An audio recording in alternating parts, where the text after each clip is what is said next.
While the world watches Israel's war with Hamas and the humanitarian catastrophe in Gaza, anything that eases tensions is welcomed, right? So why won't Israel's government call time on attacks by Jewish settlers in the West Bank? Settlers who since October the 7th have stepped up their push to, in some cases, try and forcefully expel Palestinians from their land. The U.S. calls it fuel on the fire and has now announced visa bans for extremists. How serious is Washington? Is Israel listening?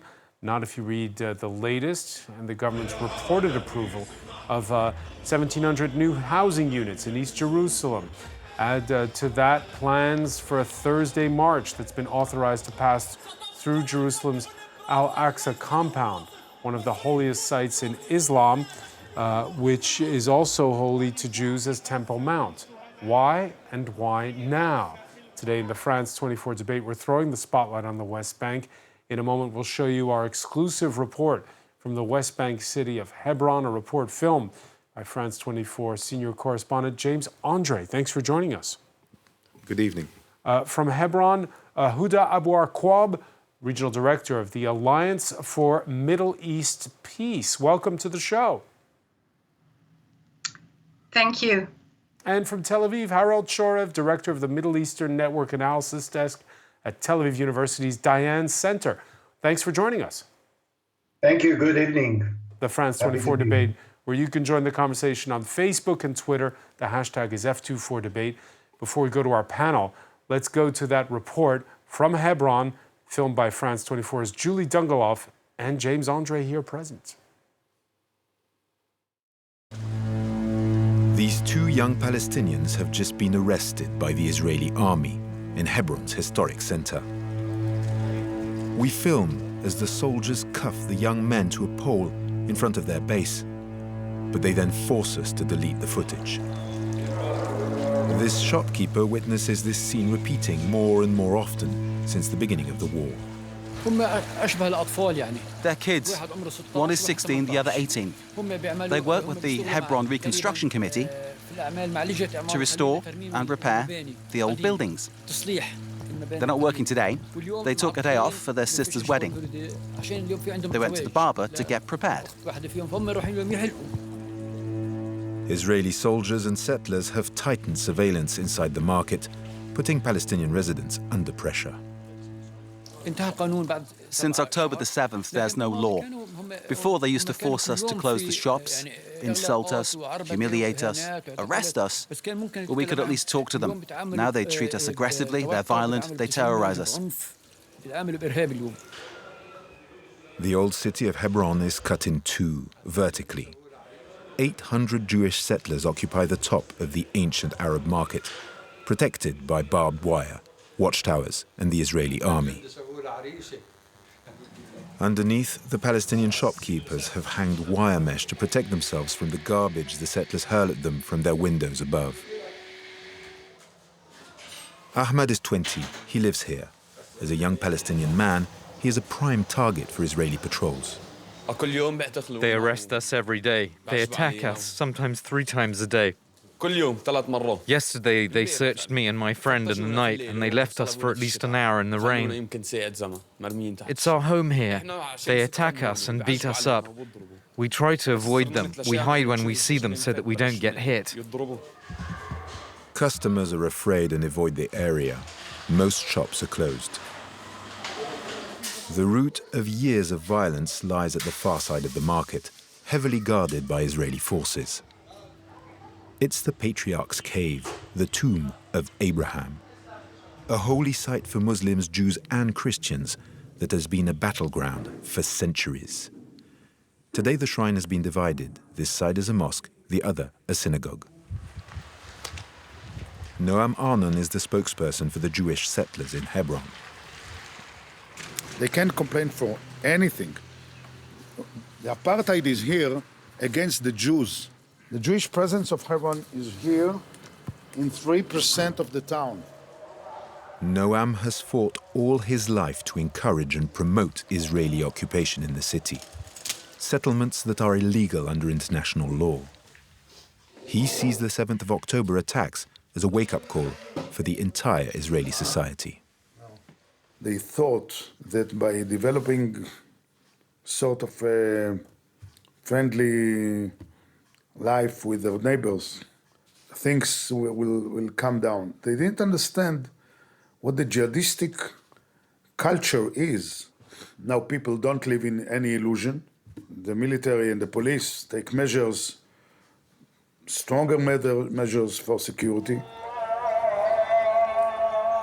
Emboldened by the war and the unwavering support of their far-right government, Jewish settlers now expose their ambitions bluntly.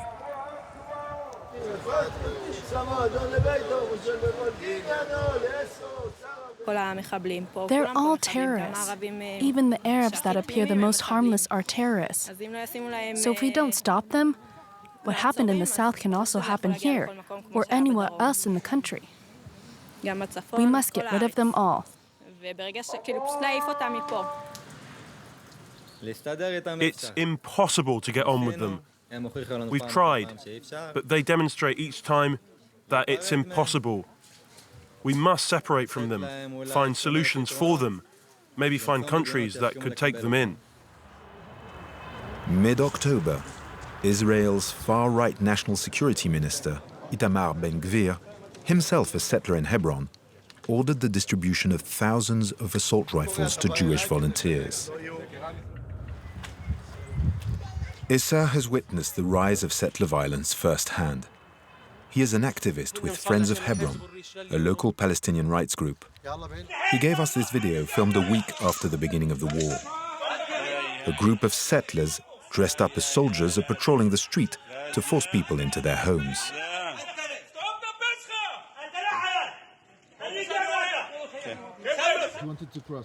Issa was arrested and detained right after the Hamas attacks. 10 hours handcuffed, blindfolded, and even gagged, by the soldiers and settlers in an army uniform in October 7.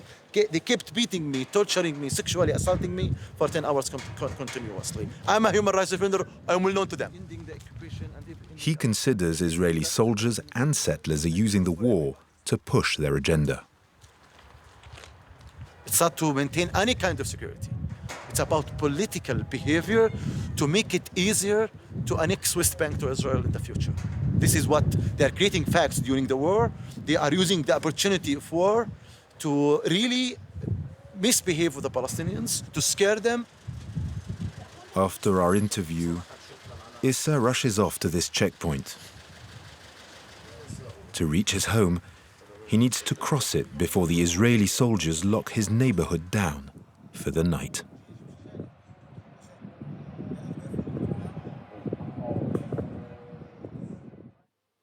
James Andre, what is it about Hebron? Well, Hebron is very special simply because it is with East Jerusalem, probably the only place in the West Bank where you have Israeli settlements inside a city. Usually they'll be outside the cities, around Palestinian localities. In Hebron, they're actually right there. And of course, there is the fact that, this is a very big city. It's over 200,000 inhabitants. But this specific neighborhood of Hebron is home to the Cave of the Patriarchs, as we've seen here. And it has always been a tense point. What we see in this report is just, it's a notch worse than it usually is when it comes to tension. It's always a place where you have tension. It's always a place where things are complicated. And if you just take the 20th century, you will have, if you rewind, you have a first, gruesome attack in 1929 by Palestinian Arabs who attack Jews who were praying inside the shrine, killing 67 of them. And that was basically a very important moment. That was under the British mandate, and it was very violent. And then if you fast forward to 1994, it was a Jewish extremist named Baruch Goldstein who attacked the people praying inside the shrine there again, basically shooting them while they were praying with an assault rifle, killing 29 Palestinians, wounding another 125. And then, this was, I'd say, the last major event which led to the situation we have now, which is, the Cave of the Patriarchs cut in two. One part is indeed a synagogue, the other is a mosque, and it is always rather tense. Always rather tense. Huda Abu Arqab, before I ask you to react to something we saw in that report, what you heard there from James. Each side can point to atrocities committed in the past by the other side. Does that make it impossible to cross the divide? It's always the question of two narratives, but in reality, it's not just two narratives. Hebron is a very holy space to people from both sides, but also that doesn't justify the literally the apartheid system in Hebron. It doesn't justify the killing, the senseless and unjustified killing of the Palestinians, young Palestinians, and the arresting of children in Hebron every day. There is no religion or narrative or history that can put people in confrontation and give one party guns in order to get rid of the others. We've heard that in your report. There is no solution as far as the settlers in Hebron concerned. The solution is to deport, to transfer the Hebron people who live there, who are more than 200,000 people, to somewhere in the Arab world, so for the settlers in Hebron to enjoy living alone there. While history, as you mentioned also in the report, shows that there were Jews living in Hebron. We acknowledge the fact that there were Jews. They were always part of Hebron and lived in Hebron. And in 1929, there was a massacre. But the other side of the narrative that is not mentioned in any history, that many Palestinians who lived in Hebron in 1929, including my great-grandfather, took Jews who were identified as Palestinians at that time in their homes and protected them. The narrative that is dominant here is that they don't want us, we need to get rid of them because they are all terrorists. And this is not acceptable. Harold Shorev, inside of Israel, what does public opinion think when they see like those images of settlers dressing up as soldiers, as regular army soldiers? What's the feeling? Well, Hebron was always a very, I would say, painful spot for Israelis. I think both James and Mrs. Abu Arqoub described it fairly. And I think the 1929 event is very central here. At least from the Israeli side, Jewish side, it's always something which is, on the behalf of the beholder. And 1929 is conceived as something extremely traumatic, and therefore the settlement there is like the correction of it. But still, having said that, many Israelis feel uncomfortable with what is going on there, the common friction between Arabs and Jews there, and including things that are not pleasant to be seen.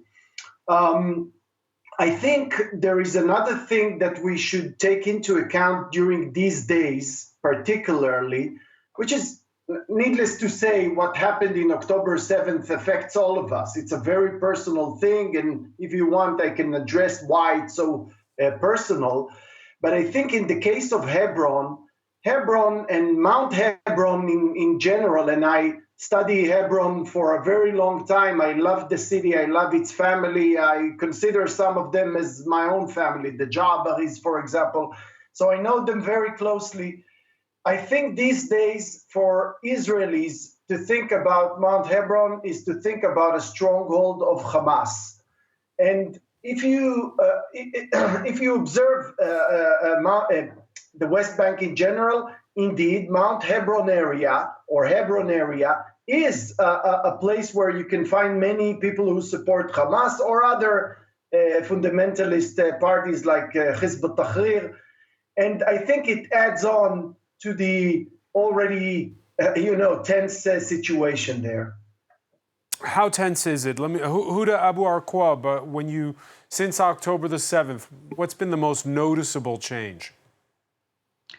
we are confined to our own villages and towns around Hebron. Hebron is a huge area. There is no one exit but one that is sometimes allowed to be open and other times it's not. The other 2 days ago, I was in the market in Hebron, and in no time there I was surrounded by Israeli army personnel from all around, coming to arrest someone they suspected that he is Hamas, which is another way to justify everything that is happening in Hebron, but it didn't start on October 7th. And I agree, Hebron is known as Hamas stronghold, but does that justify what happens? We are confined to our homes. We cannot even leave our villages. Day and night there are raids. Before October 7th, after October 7th, killings on daily basis are happening. And again, October 7th happened, but it doesn't mean that all the atrocities that the Israeli army and this government in particular, led by Ben-Gvir, it started only on October 7th. It's been a history of incursions, atrocities, massacres happening in Hebron way before October 7th. So with the unacceptable events on October 7th, I just call everyone to not just link that the occupation exists, lives on our land, lives in our homes, takes our kids every day to prison. It didn't start on October 7th. This is an occupation that started way before, even in 1948 and after 1967. And James Andre, what we see in your report is, as always, if you travel to the area, is just how much geography plays a part. Who's on the higher elevations and who's down below? Yeah, I mean, there's that, of course, but there's also the guns, and there's also, you know, the power of being, if you like, what we've witnessed basically on the ground is that, yes, there are, if you like, the big events, but there's the day-to-day grind which has changed. These are closed checkpoints. We are talking about people, you know, why are these kids being arrested? They're being arrested for random things. Like, for example, the Israeli soldiers and settlers are checking their phones to see what they're watching on social media, for example. If they see something they don't like, they will arrest these kids and keep them for a few hours. You know, eventually their parents will come and get them, or they will actually keep them for longer if they believe they need to do so. But if you like, you have this situation, we have the shopkeepers who say, look, we've come out with our old Nokia, you know, phones with Saddam phones, because if we have a smartphone, they will come, they will check the phones, and it'll be a pain. We have long lines of cars and trucks at the entrances and exits of Hebron, but that's true in a lot of cities across the West Bank at the moment, with security controls that people say, you know, why are they controlling here? You know, they're just trying to make life difficult. And basically what you have is this constant pressure, if you will, that the Israelis will tell you is due to security. The Palestinians will tell you, well, they're just trying to make it unlivable, which, when you're on the ground, you do realize that it pretty much is, you know, a very, very difficult situation. And on top of this, you have the economic crisis, because you've got to realize that most of the permits to work in Israel have been revoked. That amounts to, according to figures of the Palestinian Authority, $400 million a month that are not coming into the West Bank. And that, of course, is causing havoc. Shops are closed because shopkeepers tell us, look, there's no point in opening. There are no customers. Nobody's got money. So, you know, it's a whole, if you like, the pressure is just worse than it ever was. It was not my first time in Hebron. I've seen it before, but it really is worse right now. That's what I can tell you. Worse right now. In fact, Harold Chorev, there was, before October the 7th, the fear of the international community was that it was the West Bank that would erupt. We have seen the deadly riots in places like Jenin, like in Hebron, that have been going on now for months and months and months. Your thoughts on where this leaves the West Bank? Is there, once the guns have gone quiet in Gaza, what will be the future in the West Bank? Will it be just like before, with the same animosity that we've described? Well, certainly October 7th is a watershed point in history. I have no doubt about it. And, you know, to imagine, as an Israeli, that the West Bank, that indeed attracted most of our attention and resources before October 7, all of a sudden became marginal to the Gaza Strip. I think it explains a lot, including in some of the things that both Mr. Aqub and James mentioned. Indeed, the situation is very tense. I would just like to mention one fact and to continue. Those settlers that lives in the middle of Hebron are living in houses that used to belong to the old community, of the Jewish community that was massacred in 1929. And it is an important point to mention. Anyway, I think that after Hamas will be eradicated from the Gaza Strip, and as it seems now it's going faster and faster in the Gaza Strip, I think it will be an opportunity. I will surprise you. I am very optimistic about what will happen after that. Indeed, it won't be a walk in the park in the sense of the Gaza Strip. They will suffer a lot, the city will be ruined, and so on and so forth.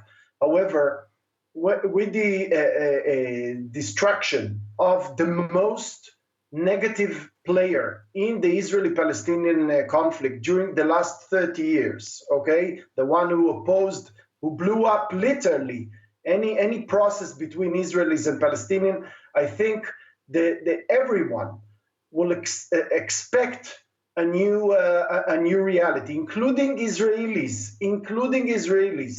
not to mention our friends around the world, and first and foremost the United States. I think they will try to renew the Palestinian Authority, not the current one, which is unfortunately extremely corrupted, and there's no legitimacy to it in the West Bank, and they will try really to renew it alongside what is happening in the Gaza Strip.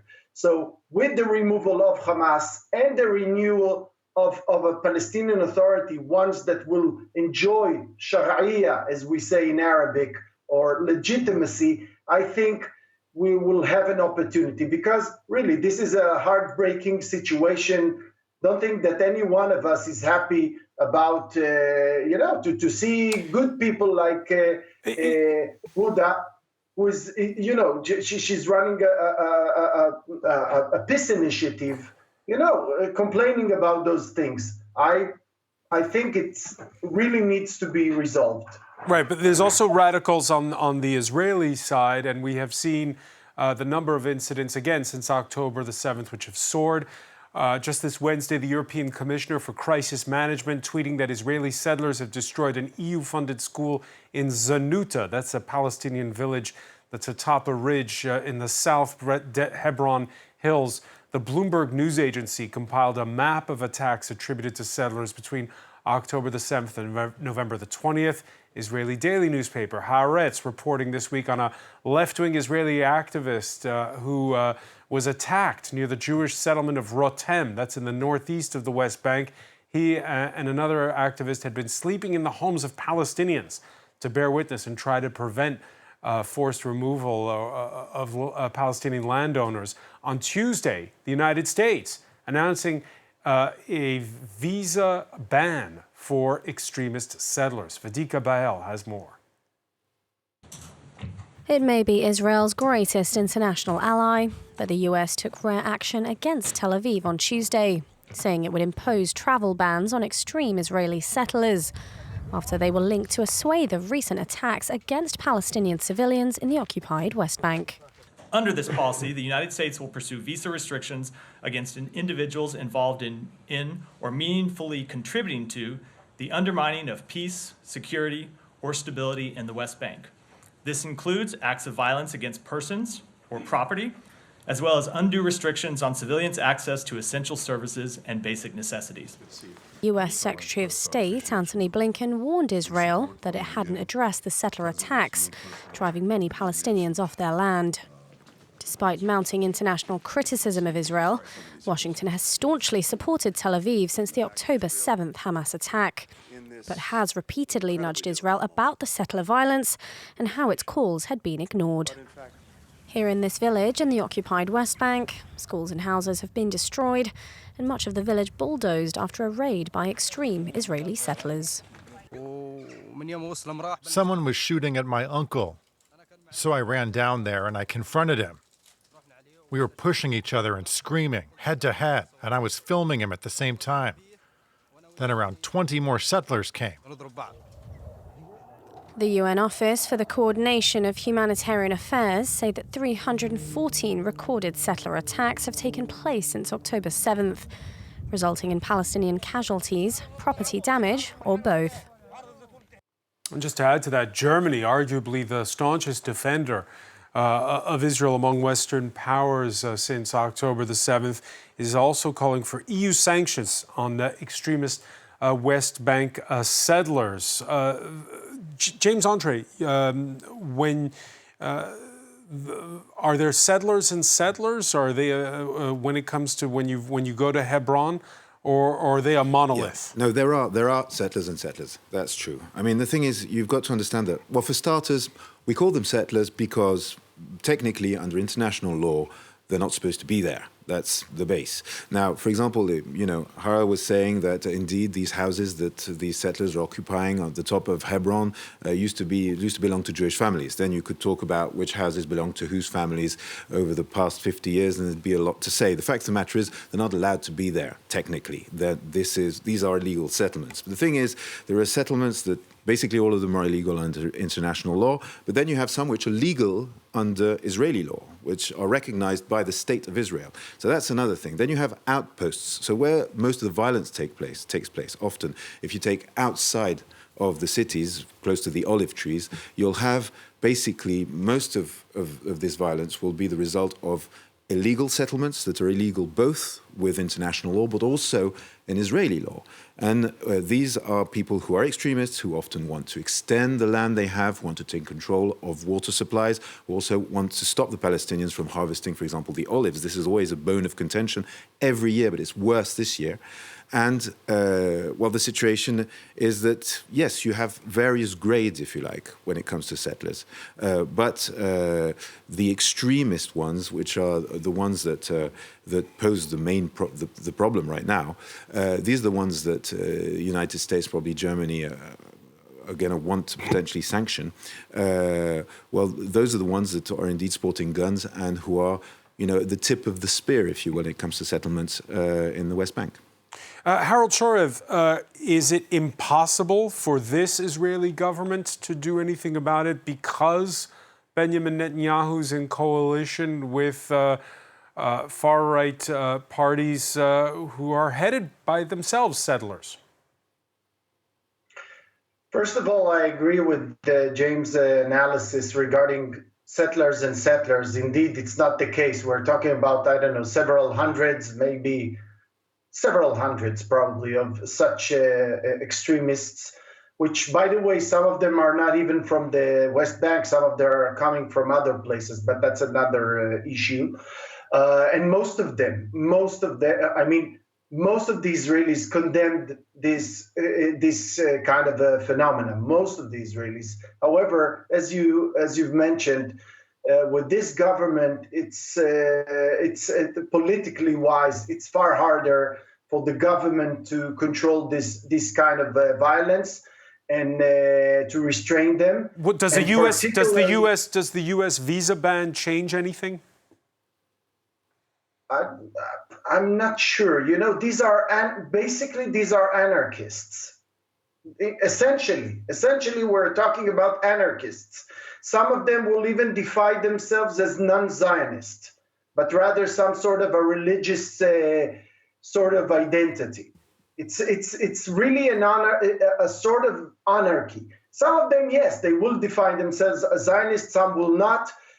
But essentially, they are anarchists. Most of them do not join the army. Some of them do, but many of them don't, both because the army doesn't want them. And there are a problem. There are a problem for any Israeli. But as you've mentioned, with this government, and particularly Itamar Ben-Gvir's party, it's harder, politically wise, to restrain them. Huda Abu Arqab, this international pressure that's growing, is it going to bear fruit?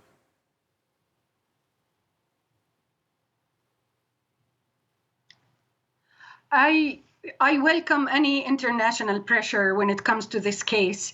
But unfortunately, the thing that many people don't know is that the people the Jewish settlers who live in the center of the city, in the heart of the city, as your guest said, that they are living in the homes of the Jews who used to live there before 1929. They are actually Americans, so the visa restrictions will not apply to them. I walk in these streets and I hear them yelling at me, telling me to go back to Mecca with a very thick accent from New York. So I don't think this is going to affect Israel or the settlers in any way or shape or form.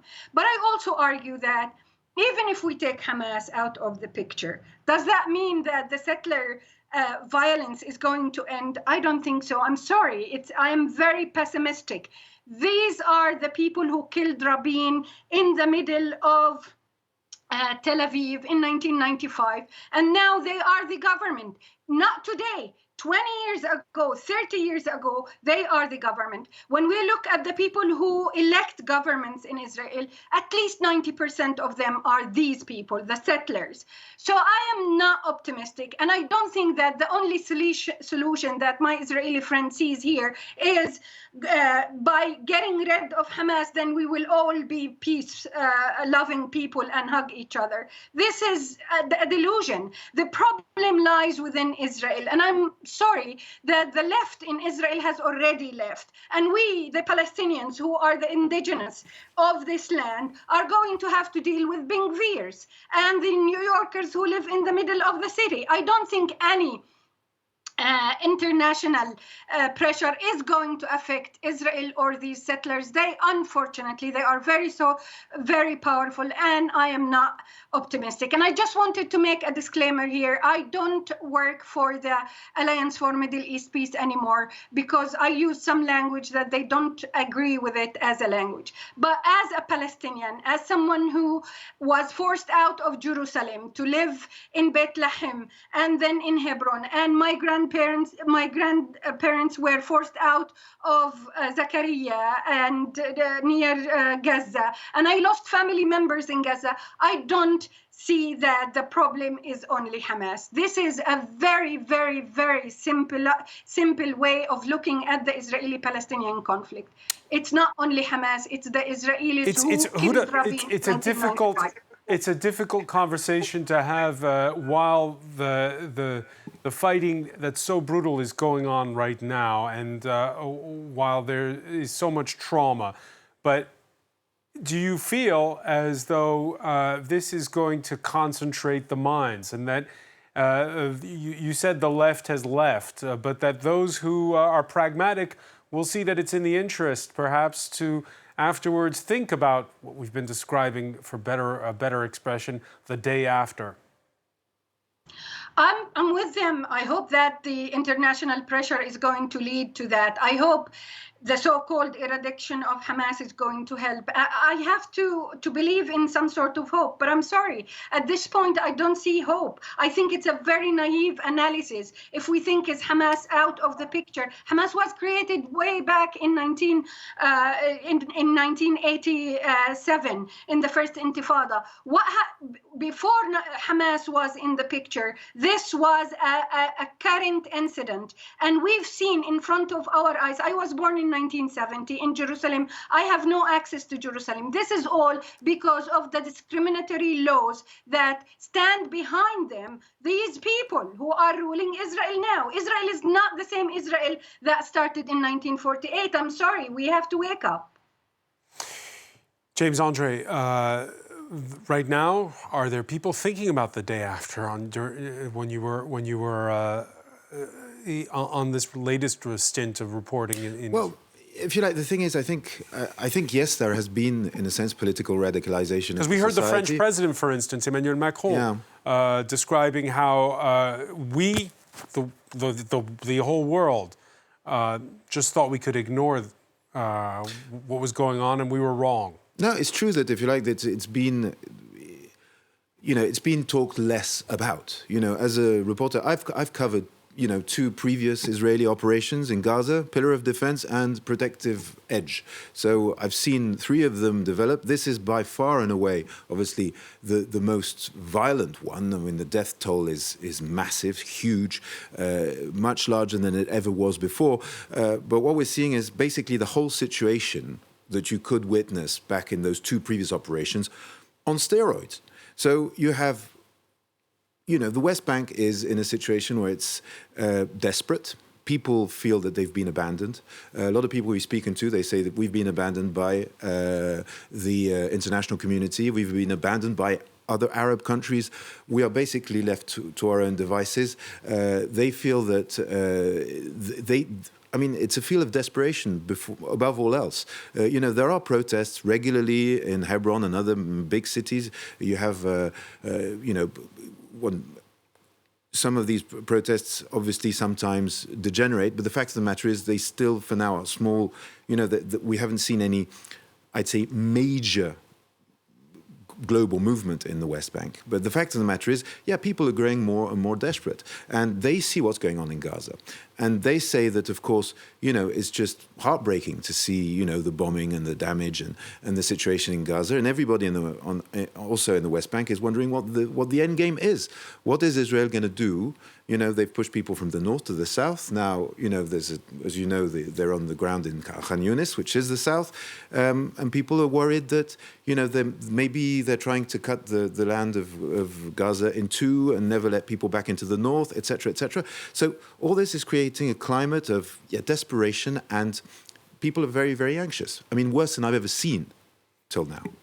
Harold Sharev, you were sounding a note as though perhaps there could be some kind of an outcome sooner than later. What made you say that? First, if it's okay, I would like to address what Mrs. Abu Aqub said. By the way, we were born in the same year, so I have the same experience, more or less.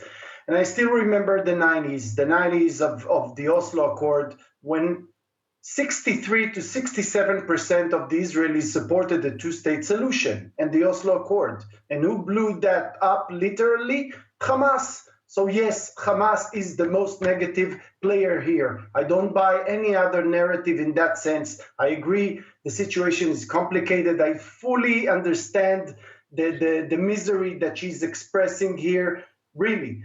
But still, let's put facts in the right place. Hamas has ruined the peace process, as most of the Israelis supported that peace process in the 90s. And it's all about ruining the trust. And now, unfortunately, we've passed through another milestone with this October 7th. So surely something else will come up instead. And I hope even local problems, and painful, like Hebron, will be resolved eventually. I don't, I don't oppose their complexity. And of course the suffer that.